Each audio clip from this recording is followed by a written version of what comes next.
Hello అండి, welcome to smart lady smart thoughts. ఎలా ఉన్నారు? అందరు బాగున్నారా? సో ఈరోజు మన ఛానల్లో వచ్చేసి పిల్లలకు ఎంతో ఇష్టమైనటువంటి మైదా పిండితో బిస్కెట్స్ అనేది ప్రిపేర్ చేస్తున్నాము. ఒక్కసారి వాచ్ చేయండి. దానికి కావాల్సినటువంటి ఇంగ్రీడియంట్స్: ఒక కప్పు మైదా తీసుకోండి. దానికి సరిపడా నెయ్యి అన్నమాట. నెయ్యి ఉంటేనే బాగుంటుంది. లేదు, కొంతమందికి నెయ్యి ఇష్టం లేని వాళ్ళకి దాని ప్లేస్లో మనకి ఆల్టర్నేట్గా ఆయిల్ అన్నా యూజ్ చేయొచ్చు. అలానే దానికి తగ్గట్టుగా షుగర్ పౌడర్ అన్నమాట.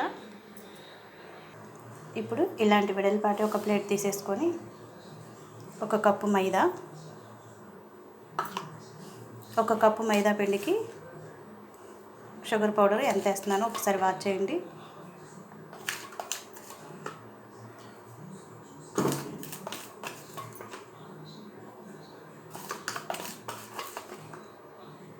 Five table spoons sugar powder సరిపోతుంది. 5 టేబుల్ స్పూన్స్ వేసాను. అలానే నెయ్యి అన్నమాట. ఇది నెయ్యి ఇష్టం లేని వాళ్ళు మీరు ఆయిల్ అన్న వేసుకోవచ్చండి. కానీ ఇక్కడ వాటర్ అనేది యాడ్ చేయకూడదు అనమాట.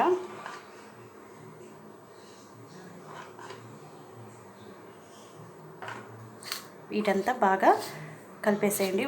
మనం చపాతీ పిండి ఎలా అయితే కలుపుకుంటామో వాటర్ లేకుండా కలుపుకోవాలన్నమాట. ఇది మనం అంత సాఫ్ట్గా కలుపుకోవాలి.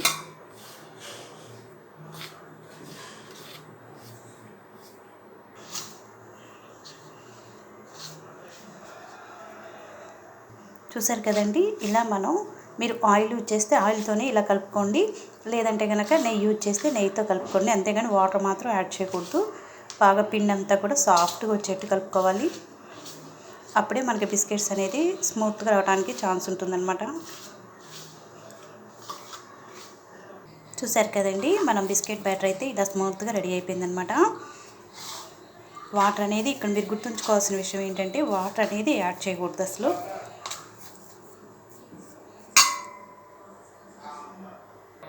ఇలా స్మూత్గా చేసుకున్న పిండిని మీరు మీ హ్యాండ్కి ఎలా అవైలబిలిటీగా ఉంటే అటు సైడు, అంటే రైట్ సైడ్ అవైలబిలిటీగా ఉంటుందా లేదా లెఫ్ట్ సైడ్ అండి, ఇలా పెట్టేసుకోండి. మొత్తం దీనికి అతికిచ్చేసుకోండి.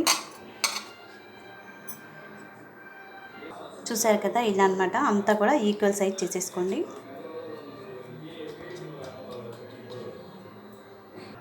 ఇప్పుడు మన దగ్గర ఇలాంటిది షార్ప్గా ఉండే గ్లాస్ ఉంటుంది కదండి, ఇలా కోన్ ఉండాలన్నమాట. సో దీంతో ఇప్పుడు మనం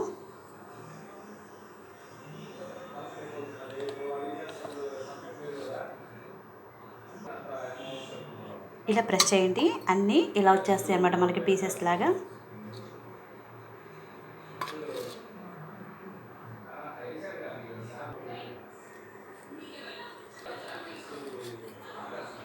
ఇలా అన్నమాట. అన్ని షేపులు ఇట్లానే చేసేసుకోండి.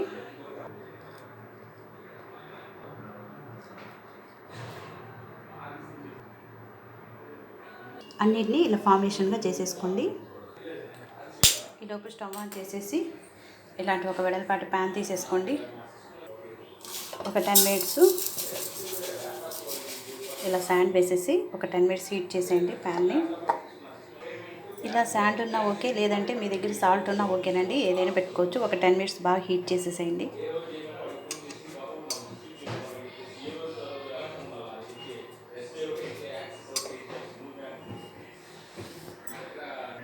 ఇలా ఫార్మేషన్గా చేసుకోవాలండి. ఇప్పుడు ఇలా ఒక ప్లేట్ తీసేసుకొని నెయ్యి కానీ లేదా ఆయిల్ కానీ ఏది ఉంటే అది మీ దగ్గర వేసేసుకొని దీనికి స్ప్రెడ్ చేసేసేయండి. చూసారు కదా, ఇలా స్ప్రెడ్ చేసిన తర్వాత దీని మీద ఇలాగా మైదా పిండి చల్లేసేయండి.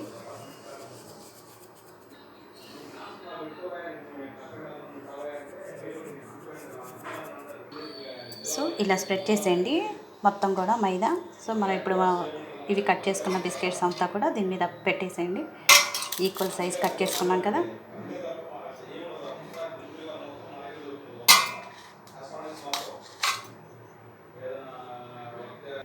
ఇలా అన్నమాట. ఇప్పుడు ఇలా ఒక స్టాండ్ పెట్టేసి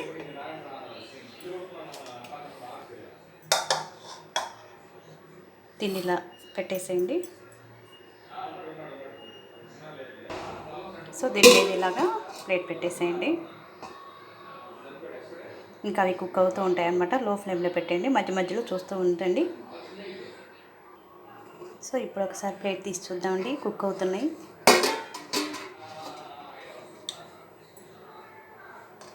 వీటిని ఇలా మళ్ళీ తిప్పి వేయాలన్నమాట. ఇలా తిప్పి వేసేయండి, ఒక 5 మినిట్స్ ఉంచండి.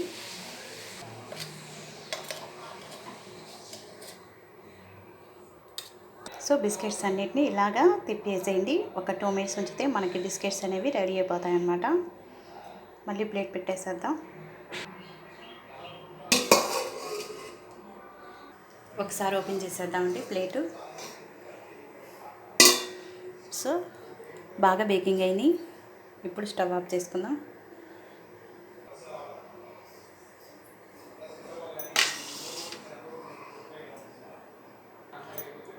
సో బిస్కెట్స్ అయితే రెడీ అయిపోయినాయండి. ఓవెన్తో సంబంధం లేకుండా మనకి ఒక్క నిమిషం అయినాక మనం టేస్ట్ చేద్దాం. బాగా వేడిగా ఉన్నాయి కదా.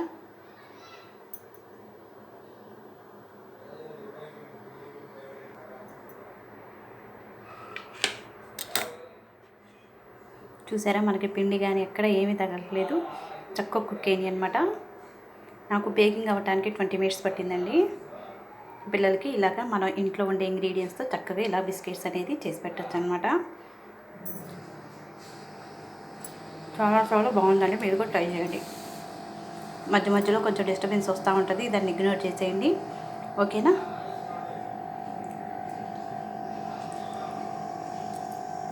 Thank you so much. Bye bye.